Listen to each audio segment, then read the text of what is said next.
Hai, welcome to Artokels. Sekarang kan lagi rame tuh di sosial media tentang orang yang susah bayar utang dan malah menghina kita miskin karena nagih terus. Saya juga pernah dikituin dan akhirnya milih jadi orang pelit aja sama mereka yang nggak tahu diri daripada pusing berantem belakangan. Jangan mau dikerjain ya sama si tukang utang.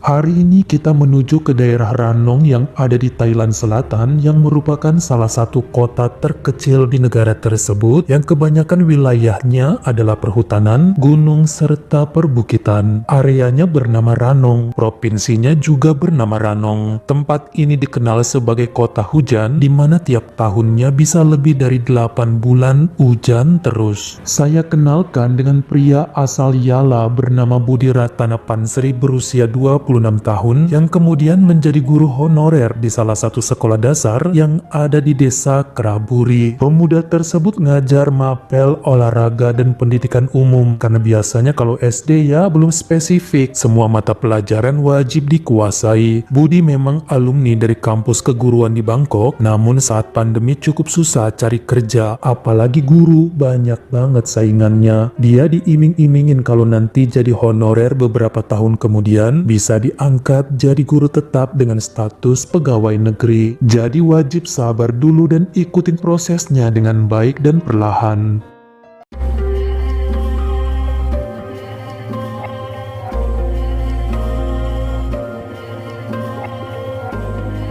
Sejak bulan Oktober 2021 saat sekolah tatap muka kembali diberlakukan itulah Budi mengajar di SD Negeri Keraburi. Ternyata dia pengajar yang paling muda di sana. Rata-rata usianya di atas 40, bahkan ada yang 60 tahun dan kebanyakan perempuan. Cuma 2 orang guru laki-laki termasuk Budi, yang satu lagi udah kakek-kakek. Jadi secara tidak langsung dia Gen Z yang dijadiin bahan cuci mata. Justru kepala sekolah di situ masih umur 39 bernama Ibu Surirat Wancai yang kelihatan sangat tegas dan disukai banyak murid. Dia akrab sama Pak Budi dan punya visi serta misi yang gemilang untuk sekolah tersebut. Bahkan Ibu Surirat pernah katanya menerima penghargaan sebagai pengajar paling jago ngangkat semangat dan selalu berinovasi agar siswa-siswi tidak bosan dalam menjalani pendidikan. Buat info aja, walaupun umurnya hampir 40 tahun, tapi Ibu Surirat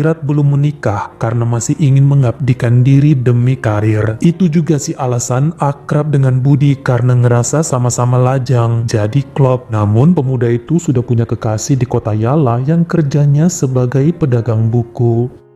Tapi ternyata di balik sikap tegas, dedikasi tinggi dalam pendidikan serta sifat disiplinnya, Ibu Surirat tidaklah sebaik dan sesuci yang dibayangkan setiap orang. Dia bersama 2 guru lainnya, yaitu Ibu Kanisra dan Ibu Timprai, sering nih minum-minum alkohol di kediaman Bu Surirat. Nah, kedua ibu guru itu kan sama-sama statusnya janda, jadi emang gak ada suami yang mau diurus. Justru suka naik mobil nih bertiga ke pusat kota Ranong untuk jajan laki-laki penghibur kalau lagi sama-sama kepengen. Yang uniknya lagi, mereka juga sering nonton bareng film dewasa kalau sedang libur. Wajar-wajar aja sih, namanya udah pada gede, tapi kok kayak nggak pantas mengingat profesi mereka harusnya menjauhi semua itu dan jadi teladan. Takutnya ada yang tahu bisa cerita ke sana sini. Nah, sejak kedatangan Pak Budi di sekolah mereka, ini bikin ketiganya resah kepengen dapetin guru honorer tersebut yang kelihatan masih polos dan kikuk setiap kali diajakin ngobrol.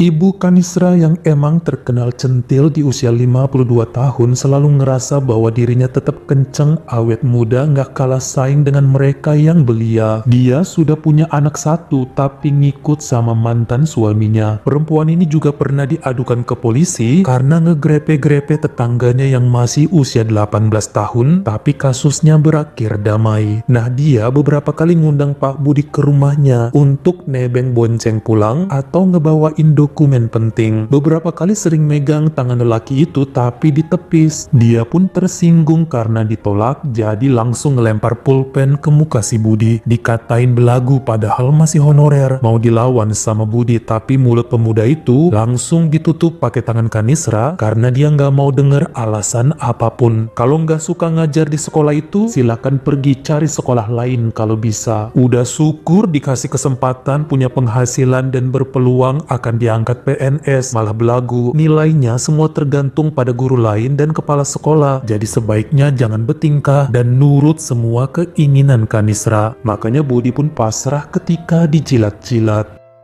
Perlakuan yang mirip juga dialami guru honorer tersebut dari Bu Tim Prai berusia 42 tahun yang lebih lembut tanpa suka maksain. Wanita ini sebenarnya terbilang baru mengajar di sana, sebelumnya dari kota Kirikan. Awal 2020 dipindah ke Ranong, malah kena pandemi, ngajar via Zoom dan jadi akrab sama kepala sekolah karena emang tingkahnya 11-12, berotak kotor. Trio sekawan lah dengan Kanisra juga. Tim Prai sendiri sudah 2 kali menikah namun gagal semua karena divonis nggak bisa ngasih keturunan akibat permasalahan dalam rahim. Nah, Tim Prai juga beberapa kali ngundang Budi ke rumahnya untuk berdiskusi mengenai murid yang bermasalah. Sengaja dilama-lamain ngobrolnya sampai larut dan setiap lelaki itu mau pamit pasti dilarang. Nginep ajalah udah kemalaman, entar malah kena begal di jalanan. Kalau ditolak pasti langsung kena skak secara lembut, mau pulang atau mau kena pecat. Pernah juga Tim Prai pura-pura sesak dada hingga nyuruh Budi ngasih nafas buatan yang sempat ditolak, tapi ditariknya mulut Budi supaya nyaplok. Pernah ya laki-laki itu protes merasa diperlakukan semena-mena, tapi sekali lagi dengan lembut Bu Tim Prai bilang, ya udah pergi aja, nggak usah lagi di kota Ranong. Gitu aja ribet, masih banyak yang mau jadi honorer di sini, toh gajinya tidak sedikit. Akhirnya Budi cuma bisa diem aja.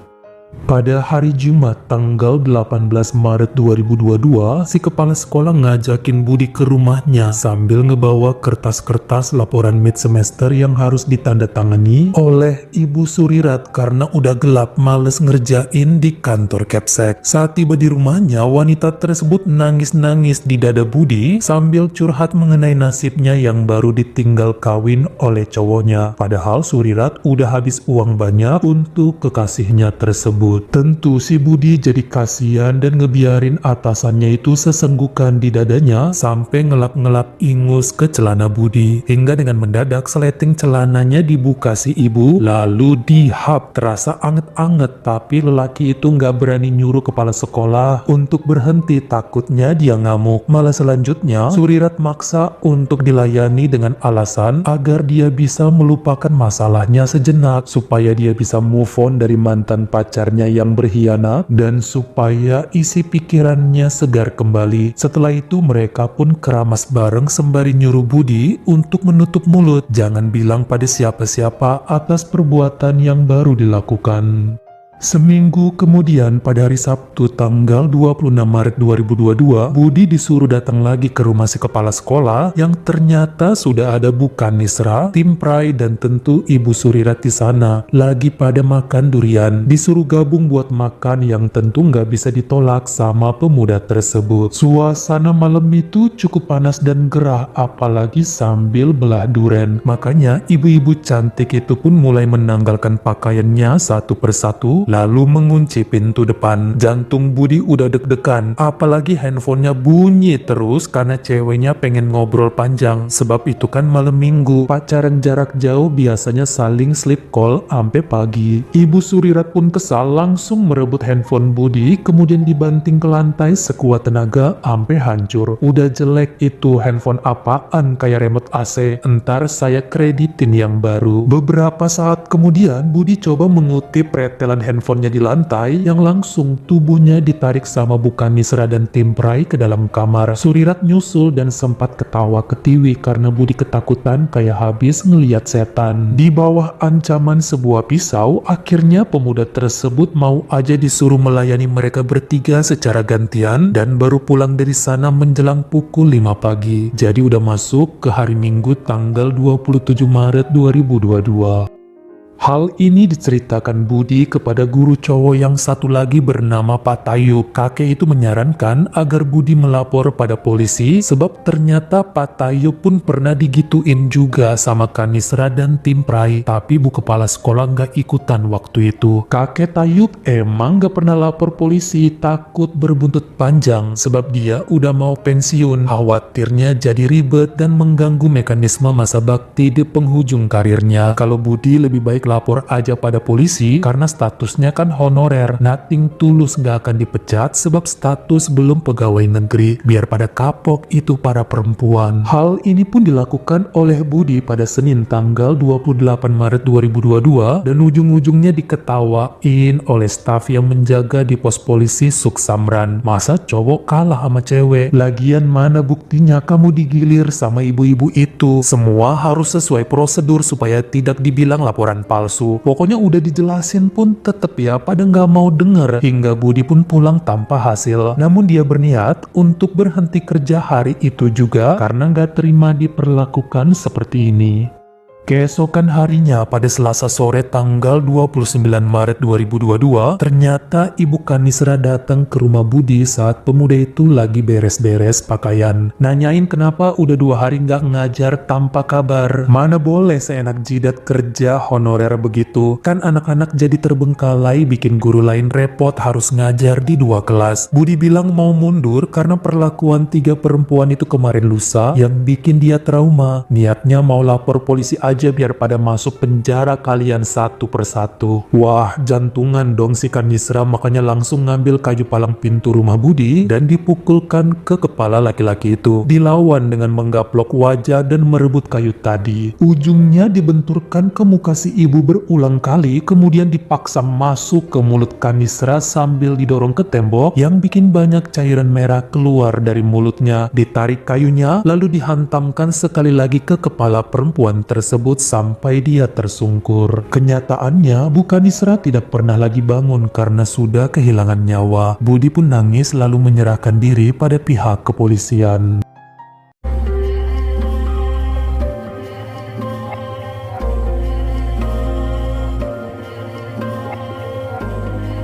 Ternyata harus ada korban nyawa dulu baru polisi desa mau bergerak keluar dari posnya untuk menyelesaikan masalah tersebut. Budi ditahan dan kasusnya kemudian dilimpahkan ke Ibu Kota Ranong hingga polisi pusat yang turun tangan untuk menyelidiki kasus ini lebih dalam lagi. Ternyata apa yang dialami Budi bukan hanya menimpa dirinya, melainkan Pak Guru Tayub serta 4 orang pemuda lain yang tinggal di sekitar rumah 3 wanita tersebut. Ada yang tukang galon air, ada petugas kantor lurah, dan sisanya pengangguran. Mereka bersaksi membela Budi bahwa pernah mengalami hal serupa bahkan sampai beberapa kali. Awalnya diimingin uang dan belakangan gratisan. Udah lapor polisi malah dicuekin dan juga diketawain, dikatain cupu, dibilang pengecut dan banci. Makanya memilih diam meski dendam sampai kapanpun gak akan terobati. Ini nih yang hampir mirip dengan negara kita, kalau korbannya laki-laki kok kayaknya jadi masalah sepele. Siapa bilang wanita nggak bisa jadi penjahat untuk urusan kelamin? Terbukti kasus Budi ini adalah contoh yang bikin kesel karena kemarin aparat nggak mau ngebantu sama sekali.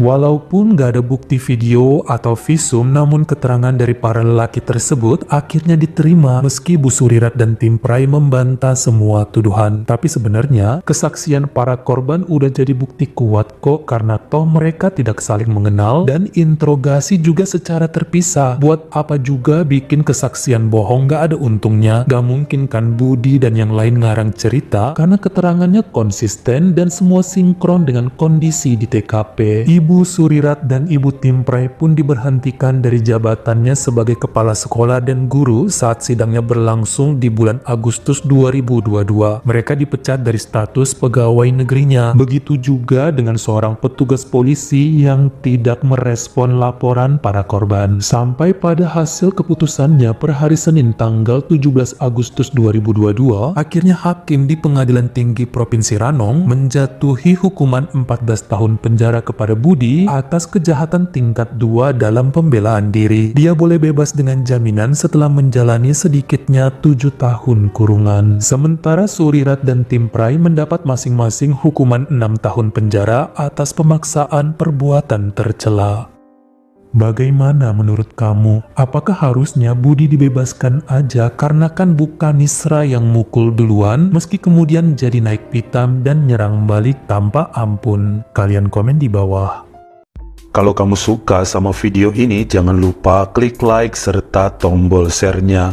Buat yang baru pertama kali mampir, atau udah sering mampir nih tapi belum berlangganan, jangan lupa klik dulu tombol subscribe, dan juga dinyalain notifikasinya, supaya lain kali kalau misalnya saya upload video baru, kamu jadi orang pertama yang tahu.